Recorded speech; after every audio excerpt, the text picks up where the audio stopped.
نحمده ونصلي ونسلم على رسوله الكريم اما بعد فاعوذ بالله من الشيطان الرجيم بسم الله الرحمن الرحيم يرفع الله الذين آمنوا منكم والذين أوتوا العلم درجات صدق الله العظيم وصدق رسوله النبي الكريم ونحن على ذلك لمن الشاهدين والشاكرين والموقنين والداعين. معزز حاضرین، بچے ہمارے جو چھوٹے چھوٹے ہیں وہ کافی ٹکٹکی لگا کر اپنے انعامات کو دیکھ رہے ہیں. میں زیادہ وقت نہ لوں گا اور ان کے درمیان اور ان کے انعامات کے درمیان زیادہ رکاوٹ نہیں بنوں گا. بس چند منٹ میں اپنی 2-3 باتیں کہہ کر اپنی جگہ لوں گا انشاءاللہ. مجھے کہا گیا تاثرات پیش کریں. تاثر مطلب امپریشن. جو کچھ بچوں نے یہاں پروگرام پیش کیا ہے تو اس سے میں کتنا پربھاوت ہوا یہ مجھے بتانا ہے. کچھ دیر کے لیے تو مجھے لگ رہا تھا کہ میں کسی دارالعلوم میں بچوں کا پروگرام سن رہا ہوں. یہ عجیب بات ہے.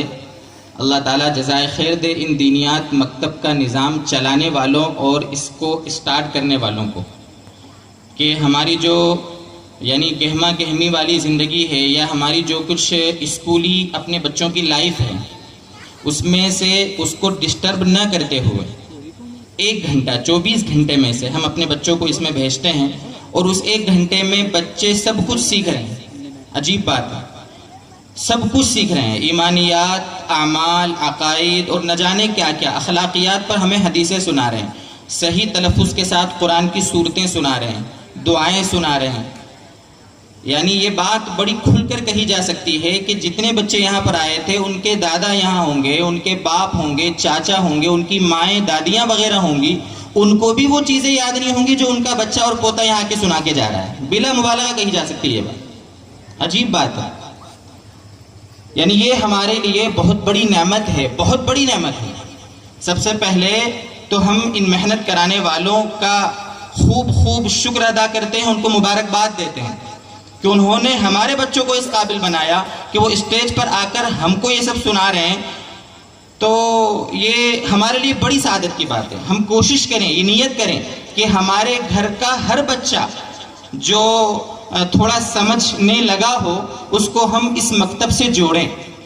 ہم تو نہیں سیکھ پائے، ہماری صورتیں نہیں صحیح ہو پائیں، ہم دیگر اعتبارات سے پیچھے رہ گئے.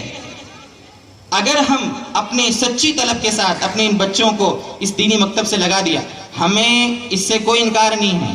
آج کل یہ ترقی کا زمانہ ہے، یہ ڈیولپمنٹ کا زمانہ ہے. آپ اپنے بچوں کو پروفیسر بنائیں، انجینئر بنائیں، ڈاکٹر بنائیں. یہ دین کی خدمت کے بڑے بڑے شعبے ہیں. لیکن دوستو بزرگوں، یہ بات ہم نہ بھولیں، یہ بات ہرگز نہ بھولیں کہ یہ سب چیزیں ہیں اپنی جگہ. لیکن سب سے پہلے ہمیں اپنے بچوں کو، ہماری نئی نسل کو مسلمان بنانا ہے. پتہ نہیں ہم کو کچھ بھی اسکولوں کے اندر عقائد کے اعتبار سے کیا کیا کیا جا رہا ہے، کیا کیا کیا جا رہا ہے، ہمیں اس کا اندازہ نہیں ہے. ہمیں اپنے بچوں کو اتنی کم عمری سے ہی ان پڑھانے والے، ان علماء، ان مفتیان کرام کے پاس بھیج کر ان کے عقائد کو صحیح کروانا، اب ایمان اور اعمال کی فکر کرنا، یہ ہماری بہت بڑی ذمہ داری ہے. اللہ تعالیٰ ہمیں اس کی توفیق دے. دوستو بزرگوں، یہ چیز جو یہاں یہ سیکھیں گے نا، اس کو علم کہتے ہیں، علم دین. عجیب بات ہے، علماء فرماتے ہیں کہ علم دین یہ ساری نیکیوں کی جڑ ہے. اگر علم ہوگا تو ساری خوبیاں آتی چلی جائیں گی. علم. ایک بات علماء نے، مفسرین نے، محدثین نے عجیب لکھی ہے کہ نبی اکرم صلی اللہ علیہ وسلم دنیا میں تشریف لائے تھے تو وہ زمانہ جب نبوت آپ صلی اللہ علیہ وسلم کو ملی تو اس کو زمانہ اسلام کہا جاتا ہے. بڑی غور کرنے والی بات ہے، اس کو سمجھیں. اسلام کے آنے سے پہلے جو زمانہ تھا اس کو زمانہ جاہلیت کہا جاتا ہے. زمانہ جاہلیت کہتے ہیں، ہم سمجھتے ہیں اس کو. غور کریں کہ اس زمانے میں ساری برائیاں تھیں.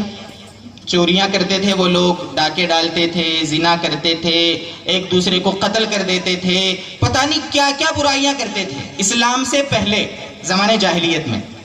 لیکن آپ غور کریں، آپ کتابیں پڑھتے ہیں، ہم اتہاس کی یا تاریخ کی کتابیں پڑھتے ہیں، کہیں پر بھی اس زمانے کو، نبوت ملنے سے پہلے والے زمانے کو زمانے ڈاکہ یا زمانے قتل یا زمانے چوری یا زمانے زنا نہیں کہا جاتا، زمانے جاہلیت کہا جاتا ہے. پتہ کیا چلا کہ جاہلیت ہوگی، علم نہ ہوگا تو یہ ساری برائیاں معاشرے میں آئیں گی، اور اگر علم آ جائے گا تو ساری برائیاں دھیرے دھیرے ختم ہو جائیں گی.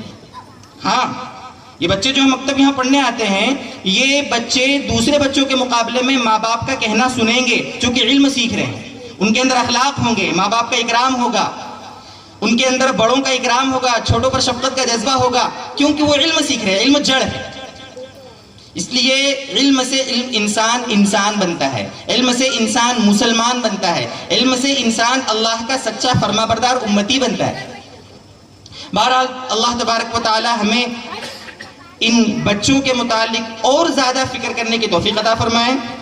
میں پھر ایک بار مبارکباد دوں گا اپنے ان دینیات کے منظم مکتب کو چلانے والے احباب، اس میں محنت کرنے والے ہمارے جو اساتذہ ہیں، یا کسی بھی اعتبار سے تعاون کرنے والے ہمارے محترم دوسرے حضرات ہیں، ان سب کی محنتوں کو اللہ خوب قبول فرمائے۔ جتنی بھی کمی کوتاہی رہ گئی ہو، اللہ تعالی اپنے رحم و کرم سے اس کی تلافی فرمائے، مزید اور زیادہ محنت کرنے کی اللہ تعالیٰ توفیق عطا فرمائے۔ یہاں پر تھیوریکل طور پر ان بچوں نے پڑھا ہے، ہم ان کے جو ماں باپ ہیں گھر پر جب بچہ آئے، بیٹا تم آج کیا پڑھ کے آئے، دیکھو آج تم کھانے کی دعا سیکھ کر آئے، چلو کھانا کھانے ہم بیٹھے ہیں پڑھ کے سناؤ، اس کے بہانے خود آپ بھی یاد کریں، سوتے وقت سونے کی دعا ان سے سیکھیں، سو کر اٹھنے کے وقت سو کر اٹھنے کی دعا پڑھائیں، استنجا جانے کی کیا چیزیں ہیں وہ جب سیکھے ہوئے ہیں ہم اس کو گھر میں پریکٹیکل لیں تو وہ چیزیں یاد بھی رہے گی، گھر میں دینی ماحول بنے گا، ایک سچا، ایک پیارا، ایک اسلامی معاشرہ دھیرے دھیرے اس طرح تشکیل پائے گا۔ اللہ تعالی ہمیں اس کی توفیق دے، عمل کی توفیق عطا فرمائے۔ وآخر دعوانا الحمدللہ رب العالمین۔